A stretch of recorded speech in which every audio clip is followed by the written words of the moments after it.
যে হাদির আমাদের the spokes person of Bangladesh, নতুন প্রজন্মের জেনজির একটি সমৃদ্ধশালী এবং শান্তির বাংলাদেশের এবং ইনসাফের বাংলাদেশের প্রত্যাশার মুখপাত্র যিনি, ইনকলাব মঞ্চের মুখপাত্র, বাংলাদেশের মানুষের, বাংলাদেশিদের মানুষের হৃদয়ের স্পন্দন, দালালদের নয়, ফেসিস্টদের নয়, বাংলাদেশ বিরোধী চক্র তাদের জন্য নয়। প্রতিটা গড়ে গড়ে আজকে প্রতিটা মসজিদে মন্দিরে আপনার গির্জায় যার জন্য দোয়া হয়েছে, সারা বাংলাদেশ নয় সারা পৃথিবী খাচ্ছে, সারা পৃথিবী ঐক্যবদ্ধ হাদির জন্য।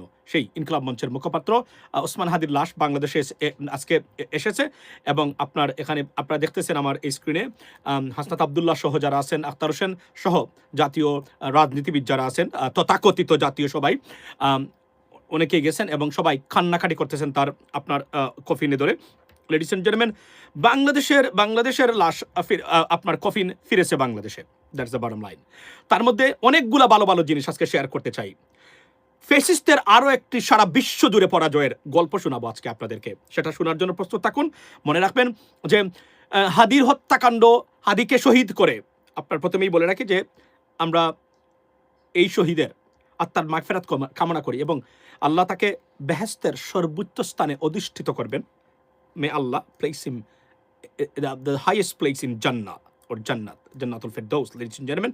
এবং একটা যদি বলে রাখি, এবং তার পরিবার, যে সুখ সন্তত পরিবার, সকল হাদি প্রেমীদের জন্য সমবেদনা জানাচ্ছি, প্রতি সমবেদনা জানাচ্ছি। ladies and gentlemen, আজকে গুরুত্বপূর্ণ যে বিষয়টা হলো যে হাদিকে হত্যার মধ্য দিয়ে, শহীদ করার মধ্য দিয়ে আরও একটি বড় ধরনের পরাজয়ের সম্মুখীন ফেসিস্টরা। আমি একের পর এক আপনাদের সামনে সেগুলা তুলে ধরতে চাই, কোন কোন জায়গায় পরাজয় হয়েছে। লেডিস এন্ড জেন্টলম্যান, সবচেয়ে ব্রেকিং নিউজ হলো জাতিসংঘ হাদির হত্যাকাণ্ড নিয়ে উদ্বেগ প্রকাশ করেছে, নিন্দা জানিয়েছে, যে কোন ধরনের সহায়তা করতে তদন্তে প্রস্তুত এবং তারা বিচার নিশ্চিত করার আহ্বান জানিয়েছে আপনার এই হাদির জন্য।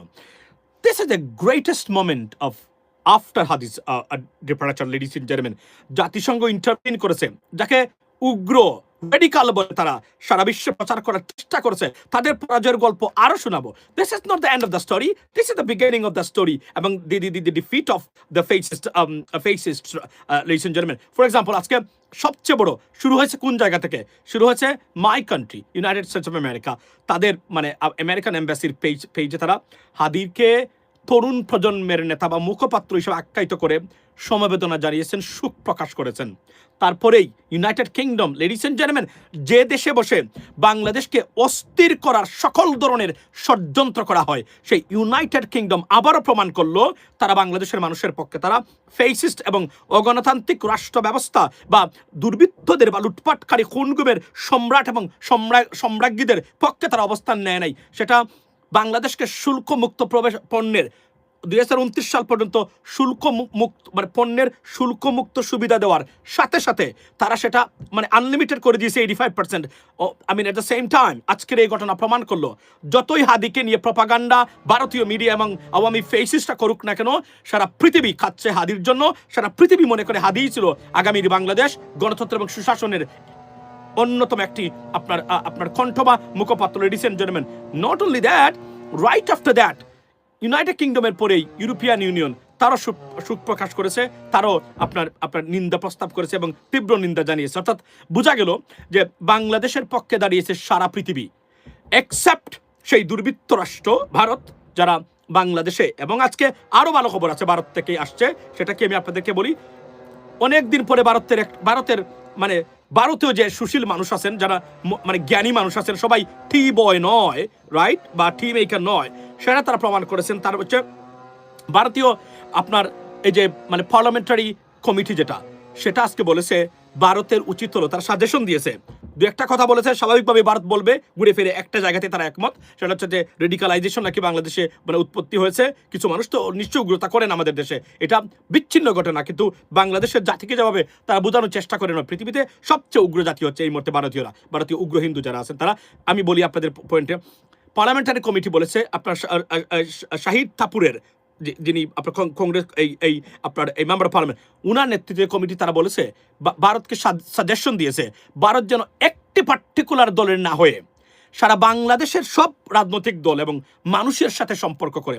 This is one of the greatest thing that we have ever seen or just witnessed after a long time. এটা মোটামুটি ঐক্যবদ্ধ ছিল তারা বাংলাদেশ ক্ষেত্রে সবাই মিলে, কিন্তু আজকে এই কমিটি তারা বলেছে, তারা এটা রিয়েলাইজ করেছে যে ভারত আসলে একমুখী বা একপাক্ষিক সম্পর্ক বাংলাদেশে গড়েছে, সমস্যাটা এই জায়গাতে সৃষ্টি হয়েছে। এবং আজকে এই বিষয়টা তারা অন্ততপক্ষে কয়েকটা জিনিসের ভিতরে, এবং তারা বলেছে চীনের প্রভাব, পাকিস্তানের প্রভাব এটা বাংলাদেশে হয়েছে, আপনার শাহী থাপড় অ্যাবসলিউটলি। তো তারা এটা বলেছে, সাথে এই কথাটা যে বলেছে তারা যে রিয়েলাইজ করেছে একপাক্ষিক সম্পর্কে তারা আবদ্ধ, ইট ইজ এ গ্রেটেস্ট একটা অ্যাচিভমেন্ট মনে করি আমাদের জন্য। কেননা এই কথাটা উঠেছে, এবং এটা ফেসিস্ট যারা আছেন, যারা ভারতে গিয়ে অবস্থান করতেছেন, মনে রাখবেন একটা পর্যায়ে আপনাদের সাথে কেউ থাকবে না, একটা পর্যায়ে আপনাদের সাথে কেউ থাকবে না। কেউ তার অর্থনৈতিক দুরাবস্থা নিয়ে এসে জনগণের আপনার জব লস করে, অর্থনৈতিক ক্ষতি করে, জিডিপির আকার ছোট করে কোনো দেশ কাউকে সমর্থন দেয় না। আওয়ামী লীগের সাথে যে সম্পর্ক সেটা অর্থনৈতিক সম্পর্ক, তবে অ্যাগ্রেসিভ ইকোনমিক্যাল পলিসি যেটা ভারতীয় গভর্নমেন্টের, এই কারণে তারা মনে করে, এবং এটা অ্যাগ্রেসিভ পলিসি ডেফিনেটলি, এই জন্যই তারা ভারতকে দরকার, এই কারণে।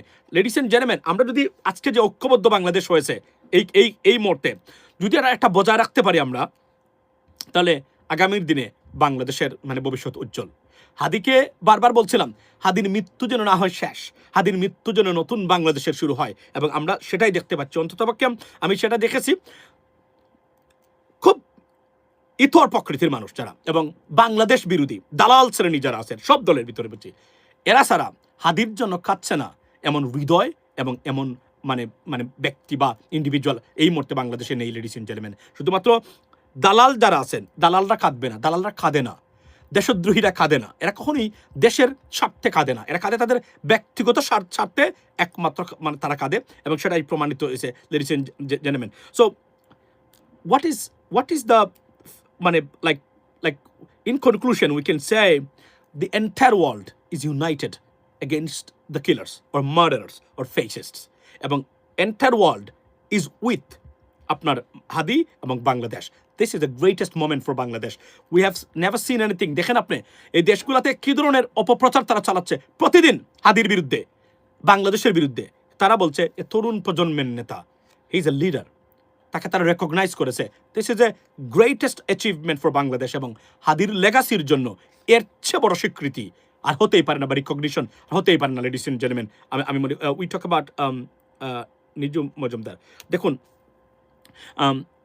আই আন্ডারস্ট্যান্ড আপনারা এদের কথা শুনতে চান, এটা ঠিক আছে, কিন্তু এদেরকে যদি আপনি 100% মানুষ মনে করেন তাহলে আপনি ভুল করবেন। সুতরাং আমাদেরকে কথা বলতে হবে মানুষকে নিয়ে, মানুষের ভুল ত্রুটি থাকতে পারে তাকে নিয়ে। আপনি যদি কোন ব্যক্তিকে মানুষই মনে করি না আমি, তার বিষয়ে কথা বলার কি আছে? পশুর বিষয়ে কথা বলতে আপনি কতক্ষণ বলতে পারবেন? এরা পশু শ্রেণীর, এবং আওয়ামী লীগ সত্যিকার অর্থেই যে মানুষের পর্যায়ে পড়ে না, এবং এরা যে আসলেই কোনো কোনো ধর্মের না, তাদের নিজস্ব ধর্ম তারা পালন করে, একদম একটা বিরল প্রজাতির একটা গোষ্ঠী। এরা কোনো রাজনৈতিক দল হতে পারে না। এরা কিছু মানুষ, সন্ত্রাসী মানুষ, কিছু লুটপাটকারী, কিছু বিবেকহীন, কিছু ধর্মদ্রোহী, চরম আপনার মানসিকভাবে অধপতিত কিছু মানুষ নিয়ে তৈরি করে একটা দল, তার নাম হচ্ছে আওয়ামী লীগ। এর চেয়ে বাইরে আর কোনো কিছুই না। লেডিস এন্ড জেন্টলম্যান, সো মূল বক্তব্য হলো এই জায়গাতে যে আমাদের হাদির মৃত্যুর পরে, আমি আবার বলছিলাম, সারা বাংলাদেশের মানুষ ঐক্যবদ্ধ, এবং বাংলাদেশের জন্য it's a greatest turning point or dimension. আমি মনে করি পলিটিক্যালি, আমি বিশ্বাস করি আগামীর ইলেকশনে বাংলাদেশের মানুষ সেটার প্রতিফলন ঘটাবেন দালালদের বিরুদ্ধে, প্রতিফলন ঘটাবেন যারা বাংলাদেশের বিরুদ্ধে অবস্থান নিয়েছে, যারা সত্যিকার অর্থে বিভিন্ন দেশের দালালিতে ব্যস্ত, বিশেষ করে পার্শ্ববর্তী দেশের দালালি যারা করেন, এদেরকে মানুষ প্রত্যাখ্যান করবে। সৎ যোগ্য মানুষ, প্রকৃত অর্থেই দেশপ্রেমিক মানুষের পক্ষে বাংলাদেশের মানুষ অবস্থান নেবে, এবং সত্যিকার অর্থেই হাদিদের স্বপ্ন যেটা ছিল সেটা বাস্তবায়ন করবে। এটাই আমার বক্তব্য। লেডিস এন্ড জেন্টলম্যান, সো আপনার গেল। সুতরাং আমরা এখন আসি জাতিসংঘ কি বলেছে। জাতিসংঘর আপনার এই যে মুখপাত্র যিনি আপনার উনি আজকে বলেছেন যে, এখন আপনি কল্পনা করেন তারা সবাই এই যে বাংলাদেশের এই গণতান্ত্রিক এই মুখপাত্র হাদিকে তারা রেকগনিশন দিচ্ছেন, তারা মনে করেন হি ইজ এ লিডার, সে সত্যিকার অর্থেই। তাহলে কি দাঁড়ালো এখন? আওয়ামী লীগের আরও একটি পরাজয় হলো বহির্বিশ্বে, এমনিতে পরাজয় আছে। আমি ধন্যবাদ দিব ইউনাইটেড স্টেটস অফ আমেরিকা, তারাই প্রথমে পোস্টটা দেওয়া শুরু করেছিলেন, সাথে সাথে ইউনাইটেড কিংডম, ইউরোপিয়ান ইউনিয়ন, নাও জাতিসংঘ। আর কিছু লাগে আপনার? আর কি কিছু দরকার আছে আপনার? এর চেয়ে বড় অ্যাচিভমেন্ট আর প্রাপ্তি আর কি হতে পারে? তারপরে আজকে লেডিস এন্ড জেন্টলম্যান এখানে বলে রাখি যে আমরা যদি সত্যিকার অর্থে ঐক্যবদ্ধভাবে মাঠে থাকতে পারি, এটা বুঝিয়ে দেওয়া দরকার যে আপনি বিপ্লবীদের এবং দেশের পক্ষে যারা দাঁড়িয়েছে, গণতন্ত্রের পক্ষের, এদেরকে আঘাত করবেন, আমরা দ্বিগুণ গতিতে জ্বলে উঠব, দ্বিগুণ গতিতে প্রতিবাদ হবে যা আপনারা কল্পনা করতেও পারেন নাই। সুতরাং do not play with the fire and Fury, এবং এটাই হওয়া দরকার। এবং আমি মনে করি অতি দ্রুত 7 দিনে যদি বিচার হয় হাদির হত্যাকারীদের, সেটা করা দরকার, দৃষ্টান্ত স্থাপন করা দরকার। এবং হাদির পরিবারকে বাংলাদেশের অন্যতম ধনী পরিবার হিসেবে আমরা দেখতে চাই। আমাদেরকে সরকারি সুযোগ করে দিক, আমাদের প্রবাসীদেরকে আমরা $1 করে দিলে $1.5 কোটি আমরা দিতে পারি।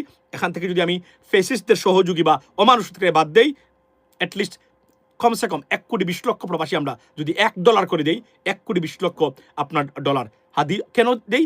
সিম্বলিক অর্থে, যেন যারা দেশের পক্ষে কাজ করবে, এদের পক্ষে বাংলাদেশের মানুষ দাঁড়াবে, এই বার্তাটা দেওয়াই হবে আমাদের মূল লক্ষ্য, লেডিস এন্ড জেন্টলম্যান। সুতরাং আজকে প্রমাণ হয়েছে হাদির মৃত্যু বৃথা যায়নি, বরং হাদির মৃত্যু নতুন বাংলাদেশের, স্বপ্নের বাংলাদেশের, হাদির স্বপ্নের বাংলাদেশের হাতছানি বা প্রতিষ্ঠা করতে আরও এগিয়ে গেছে বাংলাদেশ এবং আরও কাছাকাছি আছে। এবং এই ফেসিস্টদেরকে, ষড়যন্ত্রকারী, হত্যাকারীদের, যারা খুন-গুমের সম্রাজ্ঞী, লুটপাটকারীদের আরও একটি পরাজয় হয়েছে। ব্রিটেনের মতো দেশ হাদিকে তরুণ নেতা হিসাবে স্বীকৃতি দিয়েছে, যে ব্রিটেনে বসে এই যে আপনার কীট পতঙ্গ বা স্ট্রে ডগস যেগুলো আছে, নিজুম মজুমদারের মতো আর আরও যারা আছে আমাদের এগুলা যে দেশে বসে ষড়যন্ত্র করে, তার দেশ স্বীকৃতি দিচ্ছে হাদি is a greatest leader. Hadi was a greatest leader and he was a spokesperson for Bangladesh and আপনার নতুন প্রজন্মের নেতা। এর চেয়ে বড় অ্যাচিভমেন্ট আর হতেই পারে না, লেডিস এন্ড জেন্টলম্যান। যারা এইমাত্র যোগ দিলেন তাদের উদ্দেশ্যে বলি, হাদি আমাদের মাঝে নাই। The position of Hadi will be irreplaceable. No one can replace this position. 54 বছর পরে, বাংলাদেশের স্বাধীনতার পরে আমরা হাতে গোনা কয়েকজন নেতৃত্বকে পেয়েছি, পলিটিক্যাল লিডার। শহীদ প্রেসিডেন্ট জিয়াউর রহমান অন্যতম, no doubt about that. BNP এখন কি করলো, we can talk about that later. But একথা অনস্বীকার্য, দেশপ্রেমের আপনার কোনো অভাব ছিল না, এবং ভিন্ন ধরনের একজন ব্যক্তি ছিলেন উনি। তারপরে আরও যারা আলেমোলামার মধ্যে আপনার এসেছেন, রাজনৈতিক নেতা সরাসরির মধ্যে, ওসমান হাদি ছিল অন্যতম একজন মানুষ। আমরা সোশ্যাল মিডিয়া অ্যাক্টিভিস্টরা যারা, এদের কথা বাদ দিলাম, অন দ্য গ্রাউন্ড আপনার এই যে নতুন প্রজন্ম, যেটা প্রজন্ম দাঁড়িয়েছে, এই প্রজন্মের অন্যতম মুখপাত্র, এবং he was completely exceptional. If you listen to him, if you watch him, এমন কিছু জিনিস, প্রতিটা শব্দই যেন আমাদের মতামত এবং আমাদের চিন্তা চেতনার সাথে, যেগুলো আমরা বলে আসছি বছর ধরে, সেগুলো মিলে যাচ্ছে। Unbelievable, ladies and gentleman. সুতরাং আজকে যারা এই কথাগুলো বলেন, এবং আমি সরকারকে বলছি, সরকারকে কঠোর হস্তে দমন করতে হবে। কারণ বিপ্লবীরা, সবচেয়ে বড় চ্যালেঞ্জ হলো বিপ্লবীদেরকে রক্ষা করতেই হবে। কারণ স্বাধীনতা অর্জনের চেয়ে স্বাধীনতা রক্ষা করা কঠিন। আমরা মনে করি যে আমাদের বিপ্লবীদের রক্ষা না করলে বাংলাদেশ রক্ষিত হবে না, বাংলাদেশ আপনার অরক্ষিত থাকবে। কেননা আমাদের কোনো লিডারশিপ নাই। রাজনৈতিক দলগুলা চরমভাবে ব্যর্থ হয়েছে বাংলাদেশের পরিবর্তনে ভূমিকা রাখতে।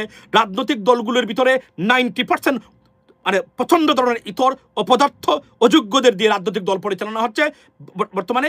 এদের দ্বারা বাংলাদেশের কোনো ভবিষ্যৎ পুনর্গঠিত হতে পারে, সত্যিকার অর্থে বাংলাদেশ আইনের শাসন প্রতিষ্ঠা হতে পারে, নতুন বাংলাদেশের স্বপ্ন দেখাতে পারে, আমি মনে প্রায় বিশ্বাস করি না। কারণ এরা যেই লাউ সেই কদু, they are the other side of the coin, এই গোষ্ঠীগুলা। সুতরাং আমাদের এই নিরপেক্ষ জায়গা থেকে হাদির মতো ব্যক্তিকে আমাদের আসতে হবে।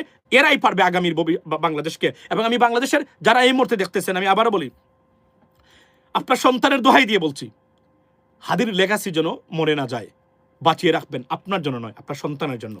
আপনার সন্তান, আপনার যারা great grand daughter, grand sons, তাদের জন্য হাদির লেগাসিকে বাঁচিয়ে রাখতে হবে। যদি ব্যর্থ হন, আপনার ভবিষ্যতের 5 জেনারেশন ব্যর্থ হবে। মনে রাখবেন, এটা মাথায় রাখবেন। আর do not listen to this political crap. This are craps, poisons for Bangladesh. 54 বছর আজকে দেশের স্বাধীনতার, এই দেশে এই পয়জনগুলা সৃষ্টি হয়েছে, এবং এরা সৃষ্টি করে রাখা হয়েছে আমাদেরকে বিভাজিত করার জন্য। এই পয়জনগুলার কথা শুনবেন না। এরা বাংলাদেশে কোনো পরিবর্তন নিয়ে আসতে পারবে না। এরা সুযোগ পেয়েছে অনেকেই, কখনোই তারা আনতে পারে নাই, তারা করে নাই। এরা যাকে আমাদের সিলেটি ভাষায় একটা কথা বলে, যার হাতে যেখানে হয় না, 17তে সেখানে হবে না। অর্থাৎ একবার যাকে দিয়ে হয় নাই, কোনোবারই তাকে দিয়ে হবে না। ইট ইজ ইম্পসিবল, বিকজ তাদের আইডিওলজি কমপ্লিটলি ডিফারেন্ট। আর একটা দুঃখজনক ঘটনা আপনার সাথে শেয়ার করতে চাই আজকে। আমি খুব কষ্ট পেয়েছি এই ঘটনাটা দেখে। সেটা কি? সেটা হলো, আমি বিএনপির নেতৃবৃন্দ, আজকে যদি বেগম খালেদা জিয়া থাকতেন, আমি এই বিচারটা দিতাম আজকে সরাসরি। কিভাবে? দিনকাল পত্রিকায় হাদির মৃত্যুর খবর আপনি যদি দেখেন, আমি আপনাকে বলি হাদির মানে মৃত্যুর খবর কিভাবে প্রচার করেছে, মানে আপনাদেরকে কি বলবো আমি ভাই, এটা দেখে দুঃখ লাগলো। আমি বেগম খালেদা জিয়া যদি সুস্থ হন, আমি বিচারটা উনাকে দিয়ে গেলাম, আর কাউকে দেওয়ার মতো আমি মনে করতেছি না এই মুহূর্তে। Sorry for my language. যে এই ছেলেটা, তাকে হত্যা করা হয়েছে বাংলাদেশের ছেলে, তার খবরটা একদম একটা পৃষ্ঠার একদম নিচে দিছে প্রথম আলো ডেইলি স্টারও বড় করে তার ছবি দিয়ে মানে বলেছে হাদির খবর দিয়েছে। আর দিনকাল পত্রিকা, এই দিনকাল পত্রিকা চালায় কে আমরা দেখে নিব, আপনি কে চালান এটা। বিএনপির পত্রিকা আমরা জানি, কিন্তু বিএনপির পত্রিকা হলো কারা এই কাজটা করেছেন আমরা দেখবো একদিন না একদিন। আমি বিচার বেগম খালেদা জিয়া যদি জানতেন যে দিনকাল পত্রিকাতে এই কাজ করেছে এবং এটা বিএনপির মুখপাত্র বলে ধরা হয়, এরা এনে বিএনপির দিনকালের সম্পাদক যে বেগম খালেদা জিয়া তার 10 বছর আগের জুতা দিয়ে এর গায়ে মানে জুতা পেটা করতেন বলে আমি বিশ্বাস করি অন্ততপক্ষে। এটা আমার বিশ্বাস আছে এই মহিলার উপরে অন্ততপক্ষে। আর কেউ করবে কিনা জানি না, তবে বেগম খালেদা জিয়া যদি করতেন, উনি যদি কখনো সুস্থ হয়ে ফিরে আসেন, এই বিচারটা বাংলাদেশের মানুষের পক্ষ থেকে আপনারা পৌঁছাবেন ওনার কাছে, আমার চেষ্টা থাকবে পৌঁছানোর। কারণ এর চেয়ে বড় মুনাফেকে, এর চেয়ে বড় দেশদ্রোহিতা, এর চেয়ে বড় বিবেকহীন কাজ হতেই পারেন। আমি শঙ্কিত এই পত্রিকার ভবিষ্যৎ নিয়ে। এই পত্রিকা যদি বিএনপিকে সাজেশন করে, আমি শঙ্কিত, আই এম অ্যালার্মড, আমি ডেভাস্টেটেড। এত বড় জায়গাতে করেছে হাদির জন্য, এতটা দৈন্যতা কেন হাদির জন্য? একটু জায়গা নেই। এই দিনকাল পত্রিকা তো তোমাদের দল যারা আছে আজকে রাজনীতি করার সুযোগ পেয়েছে হাদিদের জন্য, মাথায় রাখবেন। এই হাদিরাই দিনকাল পত্রিকাকে বাঁচিয়ে রেখেছে, মানে বাঁচত না দিনকাল পত্রিকার মতো। shame on you দিনকাল পত্রিকা, shame on you, it should be ashamed of yourself। যদি ডেইলি স্টারকে বন্ধ করা হয়, তাহলে দিনকাল পত্রিকা এই খবরের পরে আর প্রকাশ করার মানে যোগ্যতা রাখে না বলে আমি মনে করি বাংলাদেশে। সরি ফর মাই ল্যাঙ্গুয়েজ, কেউ আপসেট হলে কিছুই করার নাই, কারণ মুনাফেক এবং দালালদের বিষয়ে কোনো ধরনের স্যাক্রিফাইস করা হবে না। দেশ রক্ষার্থে দেশের পক্ষে যখন দাঁড়িয়েছি, দেশ সবার আগে, দেশের মানুষ সবার আগে, তারপরে পলিটিক্যাল পার্টি ও তারপরে লিডারশিপ। আর আমি আবার বলি, আমি এই লিডারশিপের প্রতি আমার কোনো বর্তমান লিডারশিপের প্রতি বাংলাদেশের রাজনীতি ওভারঅল বলছি, আমি এভারেজ বলছি, I have no trust in them. আমি মনে করি না they are fit for purpose, they can bring any changes into the system, and they don't even believe in it. They don't believe in change. We got to believe in change first. They don't. That's proved undoubtedly. আর না হলে হাদির মৃত্যুতে এত বড় একটা জায়গাতে দিনকাল পত্রিকা হাদিকে মানে হাদি আর নেই, এটা কোনো কথা ভাই? এই পত্রিকা কে চালায়? দিনকাল পত্রিকার সম্পাদকের কে চালায়? তার নামটা আমি জানতে চাই। এই হারামজাদার নামটা আমাকে কেউ বলবেন। আমি আবার বলছি, আমি বেগম খালেদা জিয়া যদি কখনো বেঁচে উনি উঠে ভালোভাবে, আমি তার কাছে বিচার দিয়ে রাখলাম। এবং জিয়াউর রহমান সাহেব যদি আজকে বেঁচে থাকতেন, এরে কান ধরে এসে জুতা বেটা করতেন। এরে মানে এই ধরনের মানে অবহেলা এবং অমানবিক কাজ যে করতে পারে, এরা জাতীয়তাবাদী শক্তি। হাদিরা ঘুরে ফিরে বিএনপি না করলেও এরা জাতীয়তাবাদী শক্তিতে বিশ্বাসী, এরা বাংলাদেশ জাতীয়তাবাদের বিশ্বাসী মানুষেরা আমরা সবাই। আমি বিএনপির জাতীয়তাবাদ হয়তো বা বিএনপি না করলেও মানে হাদির কথা বলছি, এর চেয়ে জঘন্য কাজ। আমি দিনকালকে জাতির কাছে ক্ষমা চাওয়ার অনুরোধ জানাচ্ছি আজকে। আপনারা সেটা প্রেস করবেন, দিনকালের সম্পাদককে তার নামটা আমাকে বলবেন। আমি জানতে চাই খুন কুলাঙ্গার কাকে দিয়ে দিনকাল পত্রিকা চাপানো হয়। আরো বড় বড় যেগুলা কমপ্লিটলি এখনো বাংলাদেশ প্রতিদিনের মতো আওয়ামী ফ্যাসিস্টের পত্রিকা, তারও কিন্তু ভালো খবর দেয়। আপনার হাদিকে নিয়ে বড় করে মানে বড় পৃষ্ঠা দিয়েছে, প্রথম আলো দিয়েছে, ডেইলি স্টার দিয়েছে, যাদের অফিস ভাঙচুর করেছেন আপনারা সবাই তারা দিয়েছে।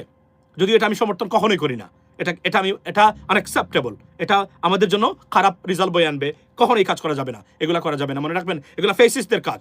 যদিও এই কাজগুলো ফেসিস্টরাই শুরু করেছিল। ফেসিস্টরাই সংগ্রাম পত্রিকাতে গিয়ে আপনার সংগ্রামের একজন 85 বছর অথবা 80 বছরের একজন বৃদ্ধাকে আপনার টেনে হিসেবে বের করেছিল আওয়ামী মানে মুক্তিযুদ্ধ মঞ্চের সন্ত্রাসীরা। আপনার মব দেখেছি আপনার আমাদের মাহমুদুর রহমান সাহেবের উপরে কোর্টে গিয়ে বিচার যেখানে চাইতে গেছিলেন সেই জায়গাতে তার উপর আক্রমণ করা হয়েছে। এতটা দুর্বৃত্ত ছিল এই মানে দুর্বৃত্তরা, লেডিস এন্ড জেন্টলম্যান। সো আমার বক্তব্য এই জায়গাতে